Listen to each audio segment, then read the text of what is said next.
Good morning everyone. This is Caroline Verghese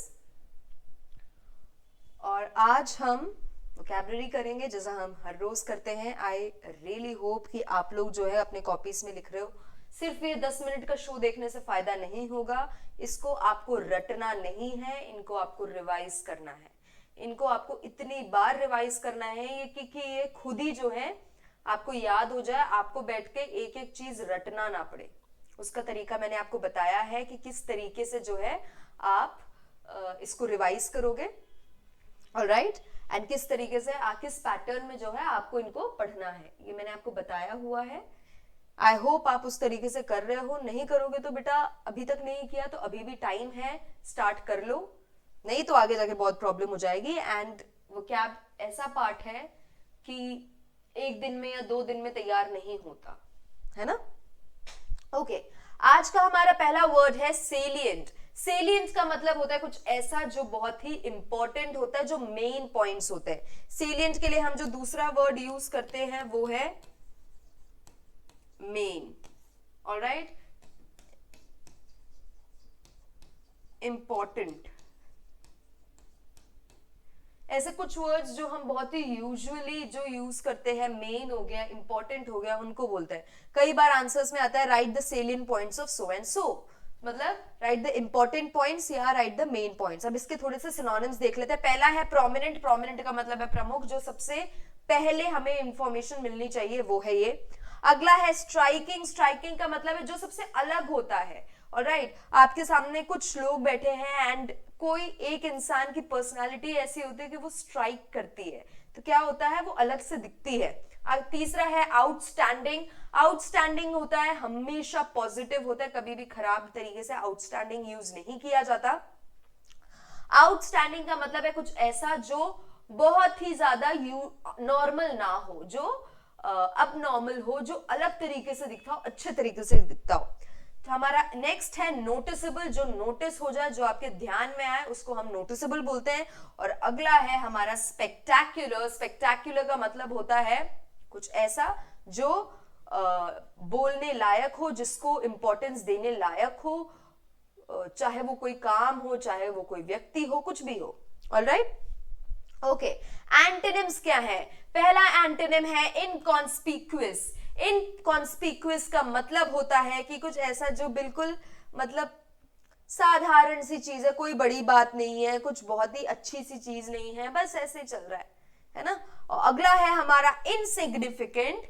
insignificant का मतलब है कि कोई ऐसी चीज जो बहुत ही छोटी सी हो, ज्यादा किसी का ध्यान ना जाए, ज्यादा किसी को फर्क ना पड़े उन चीजों से, ऐसी चीजों को इनसिग्निफिकेंट बोलते हैं. अगला है ट्रैवर्स. ट्रैवर्स का मतलब है पार हो जाना. ठीक है. अब ट्रैवर्स हम यूज कैसे कैसे करते हैं? पहला हमारा ट्रैवर्स यूज करने का तरीका होता है ट्रैवल करने के लिए. ऑलराइट. देखो यहाँ पे लिखा है ट्रैवल करने के लिए.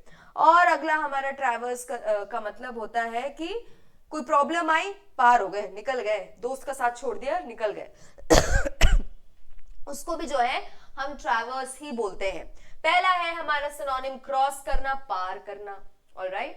अगला हमारा ट्रैवल करना, यात्रा करना. थर्ड है हमारा रोम. रोम का मतलब है इधर उधर घूमना. ऑलराइट. रोम कभी भी जो है एक अच्छे तरीके से नहीं यूज किया जाता है. रोम हमेशा यूज किया जाता है ये आवारागर्दी जो लोग करते हैं ना, ऐसे ऐसे इधर उधर घूमते रहते हैं, कोई काम नहीं है, कोई मतलब नहीं, कभी इधर घूम रहे कभी उधर घूम रहे, उसको बोलते हैं. ऑलराइट. अगला है वॉन्डर. वॉन्डर जो है हम एक अच्छे तरीके से भी यूज कर सकते हैं और ऐसे खराब तरीके से भी. वॉन्डर का मतलब भी होता है घूमना, लेकिन ये हम 2 तरीके से यूज करते हैं. जैसे कि पहला, ऐसे इधर उधर घूमते रहते हैं, ही वॉन्डर्स अराउंड, पहला. सेकेंड, कि वो अच्छे जगहों पे घूमने जाता है ना, मेहनत करता है, काम करता है, पैसे इकट्ठे करता है और घूमने जाता है. घूमने जिनको जाने का बहुत पसंद होता है, जिनको बहुत शौक होता है घूमना, उनके लिए भी हम ये वर्ड यूज करते हैं. अगला है हमारा अबाइड. अबाइड का मतलब है पालन करना. मतलब कि यहाँ पे अबाइड इस तरीके से यूज एंटोनिम में यूज किया है, जैसे मैंने आपको बताया ना कि कोई दिक्कत आई, पार हो गए, पता ही नहीं है कहाँ हो, तो वैसे ना करके साथ रहना, उसको बोलते हैं अबाइड. अगला है एफर्म. एफर्म का मतलब है एक कॉन्फिडेंस देना कि बोल रखा है तो फिर ऐसा ही होगा. आप अपने शब्दों पे जो है खरे उतरते हो, जो बोला है आप उन चीजों पे खरे उतरते हो। अगला है कमेंड। कमेंड का मतलब होता है सराहना देना, सपोर्ट करना। ऑलराइट। अगला है इंडल्ज। इंडल्ज का मतलब होता है अपने शौकों में ज्यादा डूबना, और जो भी शौक के काम है, जो भी पसंद है ज्यादा करना, उसी में जो है दिन खत्म कर देना, दिन बर्बाद कर देना, है ना। करना अच्छी बात होती है, अपने शौक के काम आपको करने चाहिए, जो आपको पसंद है करना वो आपको करना चाहिए, लेकिन उसका ये मतलब नहीं है कि दिन रात वही करते रहो। ऑलराइट। पहला हमारा है पैम्पर करना, खुद को जो है पैम्पर करना, खुद को अच्छा फील कराना। अगला है स्पॉइल करना, जो ज्यादा पैम्पर करता है खुद को वो स्पॉइल हो जाता है, वो खराब हो जाता है। तीसरा है मॉलीकॉडल। मॉलीकॉडल क्या होता है? मॉलीकॉडल एक ऐसा व्यक्ति है जो अपने मन पे जो है कंट्रोल नहीं कर सकता, बहुत ही सॉफ्ट सा आदमी। अभी आपको काम करना है ना, अभी आप ऑफिस में बैठे हो, नहीं, अभी आप पढ़ाई करने का टाइम है आपका, ठीक है। अब आपको मन कर रहा है कि यार मैं ये मूवी देख लेता हूँ, ये नई मूवी आई है। अब एक होता है तरीका, अभी पढ़ाई करने का टाइम है, पढ़ाई कर लो, उसके बाद जो है मूवी देख लेंगे, उसके लिए भी समय है। वो अगर आप करते हो तो फिर आप मॉलीकॉडल नहीं हो, लेकिन आपका मन बोल रहा है, आपको मूवी देखने की इच्छा कर रही है, और अभी आपका पढ़ाई करना है अभी आपको बैठ के, और आप बोलते चलो ठीक है बाद में पढ़ लेंगे। तो जरूरत की चीज, जो सॉफ्ट इंसान होते हैं ना, जो अपने मन को जो है कंट्रोल नहीं कर सकते, उनको बोलते हैं मॉलीकॉडल। तो हमारा आखिरी है सैटिस्फाई करना। सैटिस्फाई जो अपने आप को पैम्पर करता है, जो आपको मूवी देखने की इच्छा कर रही है, तो आप अभी मूवी देख रहे हो काम काज सब छोड़ के, तो आप क्या करो, खुद को सैटिस्फाई कर रहे हो। ऑलराइट। हमारे एंटोनिम्स है। पहला एंटोनिम है एब्सटेन करना। एब्सटेन करने का मतलब दूर रहना उस चीज से। और अगला है हमारा फॉरगो करना। फॉरगो करने का मतलब होता है त्याग ही देना। अब आपको मूवी देखना पसंद है, अभी आप मूवी नहीं देख रहे, अभी आपको पढ़ाई करनी है, आपको पता है, तो अभी आप पढ़ाई कर रहे हो ये सोच के कि आप मूवी बाद में देखोगे, तो आप क्या कर रहे हो, आप एब्सटेन कर रहे हो खुद को। ऑलराइट। फॉरगो करने का मतलब होता है कि आज के बाद मैं मूवी ही नहीं देखूंगा, मुझे मूवी देखना तो बहुत पसंद है लेकिन मैं मूवी देखूंगा ही नहीं, उसको बोलते हैं फॉरगो करना। ऑलराइट। अगला है डिटेरियोरेट। डिटेरियोरेट का मतलब होता है बिगाड़ना या खराब कर देना। पहला सिनोनिम है हमारा डीजेनरेट करना, मतलब कि जो अच्छे से चल रहा है उसको धीरे धीमे धीमे धीमे धीमे जो है खराब हो गया। हेल्थ डीजेनरेट कर जाती है, हेल्थ धीरे धीरे जो है खराब होने लगती है। डीके होना, डीके होने का मतलब होता है सड़ जाना। और थर्ड है हमारा सिंक। सिंक का मतलब है डूबना। ऑलराइट। एंटोनिम्स में पहला एंटोनिम है हमारा इंप्रूव। इंप्रूव का मतलब है सुधार लाना। और अगला है हमारा प्रोग्रेस करना, उसका भी वही मतलब है धीरे धीरे धीरे धीरे सुधार करके अच्छा बनना। ऑलराइट। अगला है हमारा रैमिफिकेशन। रैमिफिकेशन क्या होता है? रैमिफिकेशन होता है जब आप पढ़ते हो ना, जब आप पढ़ते हो और अगर आप हिस्ट्री पढ़ रहे हो या ऐसा कुछ पढ़ रहे हो, तो आप बोलते हो इस व्यक्ति का इस टाइम पे जन्म हुआ था, ठीक है, उसके बाद उन्होंने यहाँ पे स्कूलिंग की, इस कॉलेज में जाके उन्होंने वो किया, वहां पे उन्होंने लॉ पढ़ा। तो क्या करते हो आप, टेबल फॉर्म करते हो, है ना, ब्रांचेस बनाते हो, ठीक है।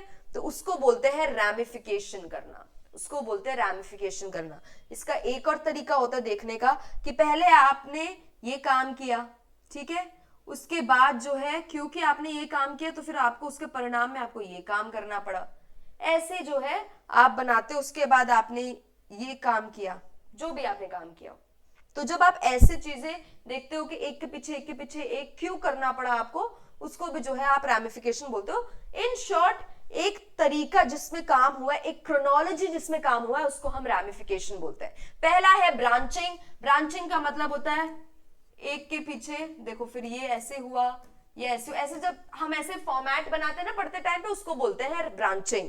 अगला है कॉन्सिक्वेंस। कॉन्सिक्वेंस क्या होता है, परिणाम होता है। और हमारा नेक्स्ट है ऑफशूट। ऑफशूट क्या होता है, ऑफशूट क्या होता है, ये जो ऐसे निकले हुए हैं ना इनको हम ऑफशूट्स बोलते हैं, ठीक है, ये जो निकले हुए हैं उनको हम ऑफशूट्स बोलते हैं। All right. अगला हमारा रैमिफिकेशन के एंटोनिम्स। पहला एंटोनिम कॉज, कारण, और दूसरा एंटोनिम है हमारा एंटीसीडेंट। एंटीसीडेंट का मतलब है कि अगर हमने ये पर्टिकुलर चीज हुई है तो ये क्यों हुई है, क्योंकि उससे पहले ये हुआ था, तो ये जो पहले हुआ है ना उसको हम एंटीसीडेंट बोलते हैं। All right. अगला है हमारा हीप। हीप का मतलब होता है कोई भी चीज का ढेर जो होता है उसको हम हीप बोलते हैं। ठीक है, आप कभी देखोगे कि कूड़ों का ढेर बना हुआ है तो उसको क्या बोलते हैं, हीप ऑफ गार्बेज बोलते हैं। ठीक है, पहला सिनोनिम है पाइल। पाइल का मतलब होता है ढेर, कोई और मतलब नहीं है। पाइल का मतलब होता है किसी भी चीज का ढेर होना। अगला है स्टॉक। स्टॉक का मतलब अगेन होता है ढेर। थर्ड है हमारा स्ल्यू। स्ल्यू का मतलब होता है ढेर सारी चीजें एक साथ। ये इन तीनों का मतलब एक ही है और वो ये है। ऑलराइट, अगला हीप का एंटोनिम लैक। ढेर मतलब ढेर सारी चीजें, कोई भी एक चीज जो है ढेर सारी रखी हुई है। लैक का मतलब होता है कमी होना। और सेकंड है हमारा एब्सेंस। एब्सेंस का मतलब होता है अनुपस्थिति, उस चीज की उपस्थिति है ही, वो चीज अवेलेबल ही नहीं है। ऑलराइट, तो ये थे हमारे आज के वर्ड्स। आई होप आपने अपनी कॉपीज में लिख लिए हो, और अगर आप नहीं लिखना चाहते तो आप इनके पीडीएफ्स डाउनलोड कर सकते हैं क्लास 24 ऐप से, जो आपको कमेंट बॉक्स में पिन्ड मिलेगा। आप वहां से डाउनलोड कर लो, इनको रिवाइज करो जिस तरीके से मैंने आपको बताया है, and you will be good to go. Thank you.